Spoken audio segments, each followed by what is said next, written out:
Olá, boa tarde. Boa tarde. O Jornal da Cultura, primeira edição dessa quarta-feira, começa agora.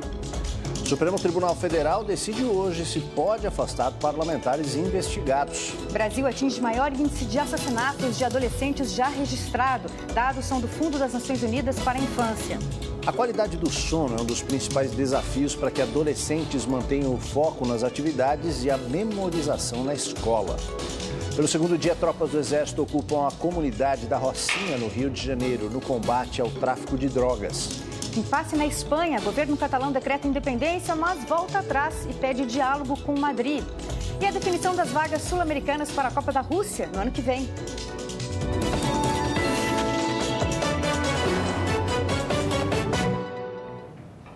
Pesquisadores norte-americanos ganharam o Nobel de Medicina com uma pesquisa sobre o sono. A gente contou essa história para você aqui na semana passada. O estudo mostra como a rotação da Terra afeta o relógio biológico dos seres vivos.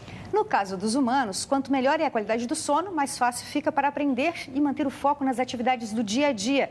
Um desafio ainda maior para os adolescentes.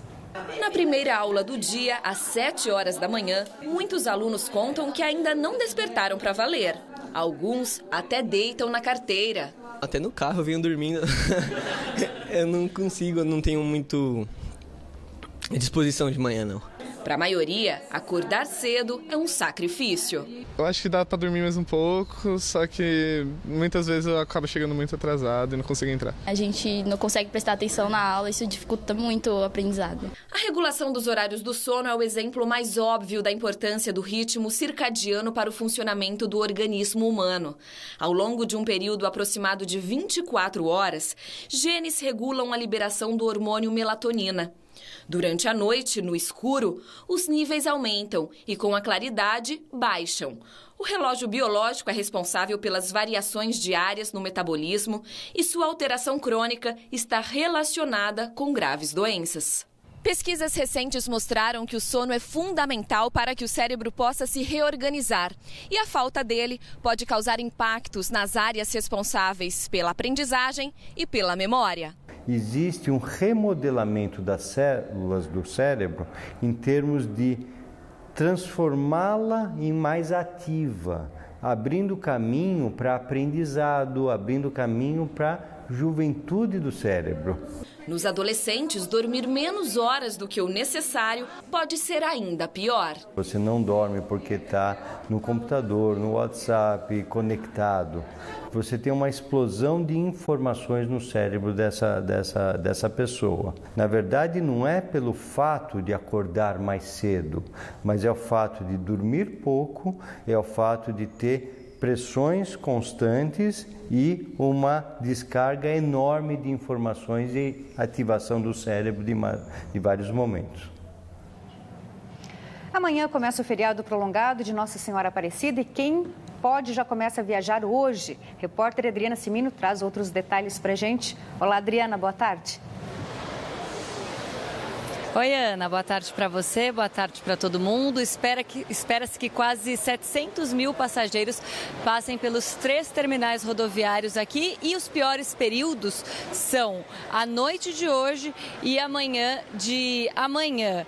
Mais de 1.200 carros extras foram disponibilizados para dar conta desse volume de pessoas. Eu vou conversar agora com a Juliana Menezes, que é assessora de comunicação da Soscan, que toma conta aqui do terminal. Juliana, que tipos de cuidados as pessoas têm que tomar para fazer uma viagem tranquila? Boa tarde. Boa tarde. Olha, a principal orientação, o cuidado que a gente dá é a compra antecipada da passagem, tanto da ida como da volta, que se evita do passageiro, de repente, não ter o horário que gostaria, tá? Identificar as bagagens, uma etiqueta com nome e telefone facilita no caso de perda ou esquecimento e sempre lembrar de trazer o documento de todos os passageiros, inclusive das crianças, para não ter nenhum imprevisto. Tá certo, obrigada pelas suas informações. Olha, para quem vai viajar de carro, a CT estima que mais de 2 milhões de veículos deixem a cidade de São Paulo. Os piores horários também são a noite de hoje e amanhã de amanhã.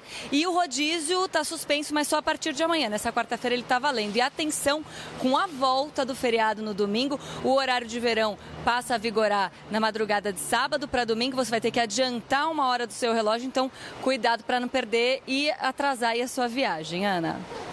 Boas dicas, Adriana. Obrigada a você. Agora a gente faz um alerta. Tem um novo golpe de WhatsApp na praça. Ele promete saque do 14º salário. Mais de 700 mil brasileiros já caíram nessa. Quem traz os detalhes para a gente é a repórter Maria Manso. Oi, Maria, boa tarde.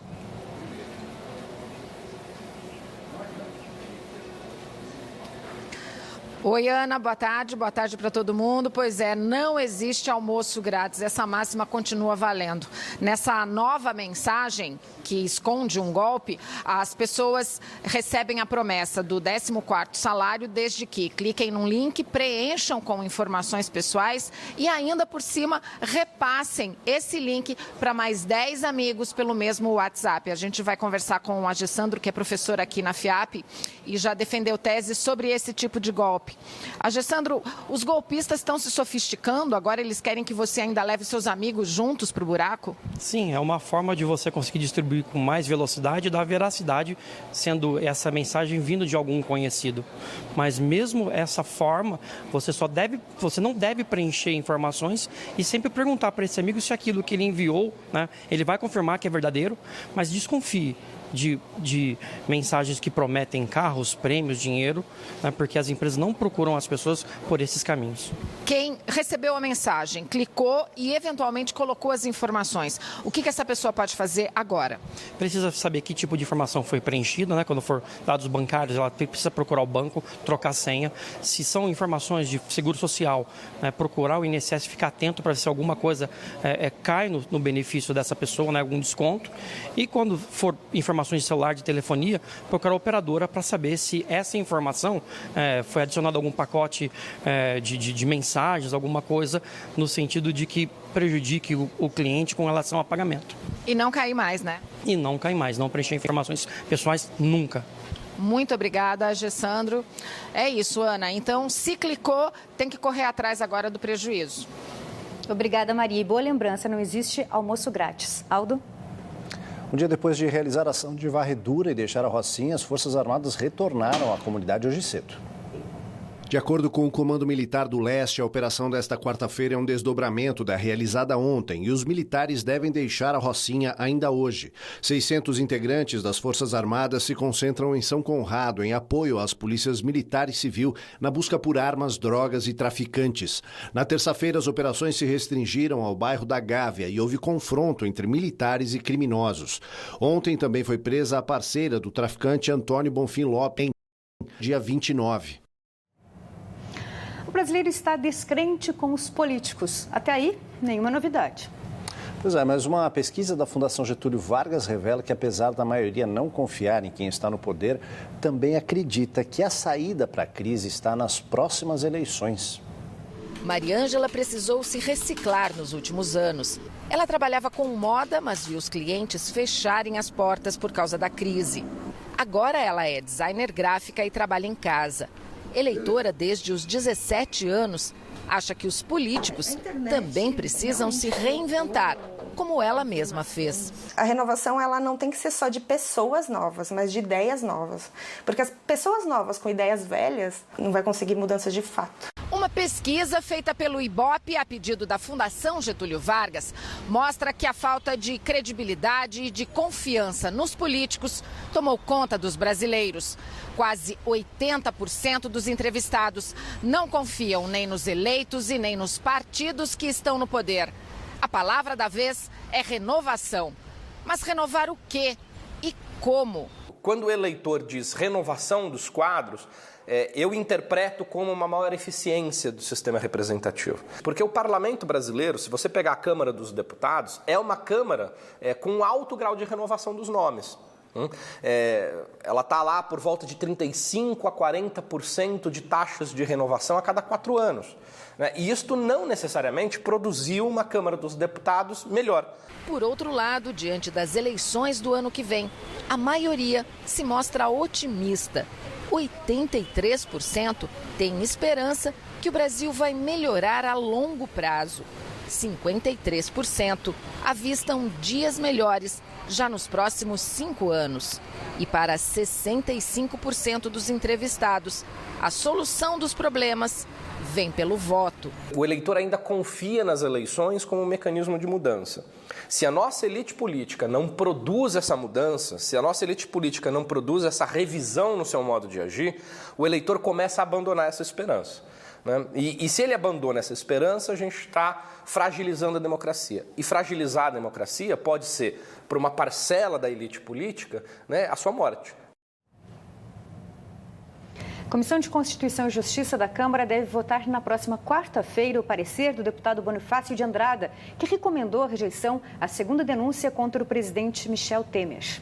Além de recomendar a rejeição da denúncia, que também envolve os ministros Moreira Franco e Eliseu Padilha, Bonifácio de Andrada ainda fez críticas ao comportamento do Ministério Público Federal e da Justiça.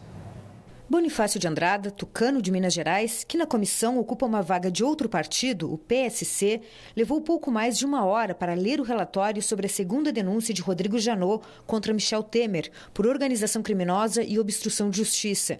Depois, os advogados de Temer e dos ministros apresentaram os argumentos da defesa. Bonifácio de Andrada afirmou no relatório que o Ministério Público é um órgão poderoso que usa e domina a Polícia Federal e que, em conjunto com o Judiciário, trouxe desequilíbrio nas relações entre os poderes da República. O parecer ainda passará por votação na CCJ na semana que vem, antes de seguir para o plenário da Câmara. Em uma maratona de contatos com deputados, o presidente Michel Temer está empenhado em conseguir agora mais do que os 41 votos que teve na CCJ para rejeitar a primeira denúncia de Janot no mês de agosto. O presidente Michel Temer apresenta obstrução parcial de uma artéria coronária e pode ter que se submeter a um cateterismo. O problema. Nesse tempo seco, aquela sensação de irritação nos olhos aumenta, ainda mais se somada à poluição e ao uso excessivo do ar-condicionado. Sinto ele áspero. Ardência, coçando. E por conta própria, alguns acham uma saída. No caso do colírio, acho que não interfere. Ele parece inofensivo, mas o uso indiscriminado pode piorar a visão, causar catarata e até cegueira. Não dá para ouvir conselho do amigo, do parente e se automedicar. O ideal é que o diagnóstico seja sempre feito por um especialista, até porque um incômodo nos olhos pode significar muitas coisas. Uma das maiores causas no mundo de cegueira é a diabetes. E a segunda causa maior do mundo de cegueira é o glaucoma. E, por incrível que pareça, existem colírios que podem causar o glaucoma, que é a pressão alta no olho destruindo o nervo do olho. Assim como nosso corpo, os olhos também precisam de hidratação. Os colírios atuam como uma lágrima artificial, mas nem sempre são necessários. Alguns hábitos simples podem melhorar o desconforto. Utilizamos muito tablets, celulares e telefones, a gente tem que dar uma pausa, porque enquanto estiver utilizando aquilo, você não pisca direito. Então, pausa. Não precisa ficar horas no computador. Uma pausa para beber água, que bom, né? Vai ser hidratado, né? O Supremo Tribunal Federal começou agora de manhã o julgamento da ação proposta por 3 partidos políticos que exige a autorização do Senado ou da Câmara para qualquer medida tomada pelo STF contra parlamentares. O ministro Edson Fachin votou contra a necessidade de aval do Congresso. A sessão foi suspensa para o almoço. A decisão depende de uma maioria de pelo menos 6 votos.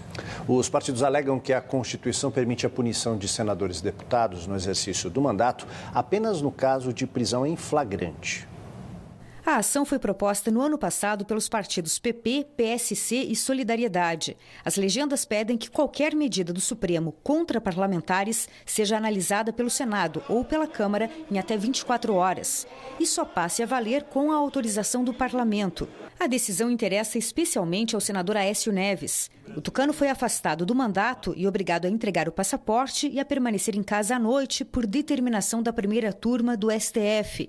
Em pareceres enviados ao Supremo, o Senado, a Câmara e a Advocacia-Geral da União defendem que a única punição contra parlamentares prevista na Constituição é a prisão em flagrante. Já o parecer da PGR, assinado pelo ex-procurador Rodrigo Janot, afirma que a Constituição não proíbe expressamente a adoção de medidas cautelares contra parlamentares, como ocorreu no caso de Aécio Neves. O Tribunal de Contas da União determina o bloqueio dos bens da ex-presidente Dilma Rousseff e de outras 5 pessoas. O motivo é o prejuízo de 580 milhões de reais, que é parte do negócio, e o prejuízo à Petrobras. O número de adolescentes assassinados no Brasil atinge o maior índice já registrado. É o que aponta um novo estudo divulgado pelo Unicef. A cada 1.000 adolescentes com idade entre 12 e 18 anos, 3,65 são assassinados no Brasil. É o maior número registrado desde o primeiro levantamento feito em 2005, que apontava 2,8 homicídios a cada 1.000 jovens. O índice de homicídios em São Paulo, Diadema, no ABC Paulista e Caraguatatuba, no litoral norte. Para o Fundo das Nações Unidas para a Infância, uma sociedade não violenta deveria apresentar índices inferiores a 1. O risco de ser assassinado entre os homens é 13,5 vezes maior do que o das mulheres. Um jovem negro tem 2,8 vezes mais chances de ser morto do que um jovem branco. Tem um cunho histórico aí de desigualdade social e racial no Brasil, que certamente está associado a esse número, mas também tem uma questão de falta de políticas públicas para a área. O número de homicídios de adolescentes tem aumentado a cada ano no Brasil. Se o cenário não for modificado, a estimativa do Unicef é que entre 2015 e 2021, 43.000 adolescentes sejam assassinados no país. Isso representa 16 homicídios por dia num período de 7 anos. A gente sabe onde está o problema, então a gente tem que voltar a iniciativas e políticas direcionadas para onde está o problema. Que o problema é garantir a vida dessas pessoas com políticas de prevenção à violência. A seguir, impasse na Espanha. O governo catalão decreta independência, mas volta atrás e pede diálogo com Madrid. E a definição das vagas sul-americanas para a Copa 2018 na Rússia. A gente volta já.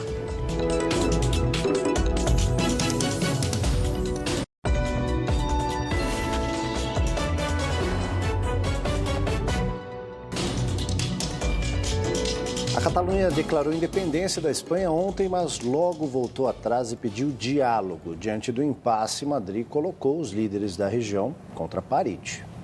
Hoje cedo, o primeiro-ministro espanhol, Mariano Rajoy, foi firme ao perguntar aos catalães se eles realmente declararam independência ou não. A provocação vem horas depois de uma reunião de emergência do gabinete de Rajoy, na qual não foi descartada a chamada opção nuclear, que recebeu esse nome pelo poder de impacto que teria. Seria justamente suspender a autonomia catalã, reassumir o controle da região e polarizar ainda mais a Espanha. Ontem, durante o pronunciamento, Carles Puigdemont, o presidente da Catalunha, disse que recebeu um mandato para que a Catalunha se torne um estado independente. Ele assinou um documento que declarava a independência, mas em seguida pediu aos legisladores que suspendessem a proclamação para buscar o diálogo. Nas ruas de Barcelona, primeiro vieram os aplausos, mas depois ninguém entendeu nada. A atitude frustrou também os aliados separatistas e alguns partidos disseram que se nada se resolver no prazo máximo de um mês, podem abandonar o parlamento. Hoje a União Europeia voltou a se pronunciar. O vice-presidente Valdis Dombrovskis reiterou que a Constituição espanhola deve ser respeitada e que espera o fim do impasse com a unidade da Espanha. O medo é de que a independência da Catalunha tenha um efeito cascata sobre outras regiões que sonham em se tornar independentes e isso acabe enfraquecendo o bloco. No esporte, foram definidos os classificados sul-americanos para a Copa do Mundo da Rússia no ano que vem. Com a vaga garantida, a seleção brasileira jogou no estádio do Palmeiras contra o Chile, que precisava vencer. Mas com um gol de Paulinho e 2 de Gabriel Jesus, a seleção brasileira venceu por 3-0. Mesmo derrotados, os chilenos poderiam até se classificar, mas dependeriam de uma derrota do Peru para a Colômbia. Tudo parecia bem quando James Rodrigues marcou 1-0. Aí Guerreiro bateu um tiro livre indireto para o gol. Se a bola entrasse sem tocar em ninguém, não valeria. Mas o goleirão Ospina desviou para a rede, 1-1. O resultado classificou os colombianos e levou o Peru para a repescagem contra a Nova Zelândia. Praticamente classificado, o Uruguai jogou em casa contra a Bolívia. Tomou um susto quando Martín Cáceres desviou contra. Mas virou em 4-2 com direito a 2 gols de Luis Suárez. O Uruguai viaja para a Rússia ano que vem. O Paraguai tinha chances, mas para tentar a vaga precisava vencer a Venezuela em casa e não conseguiu. Herrera marcou e garantiu a vitória venezuelana. A última vaga das eliminatórias sul-americanas ficou com Lionel Messi. Os argentinos se preocuparam quando Ibarra fez para o Equador no comecinho do jogo. Mas Messi marcou 3 vezes para garantir nossos vizinhos na Copa, 3-1.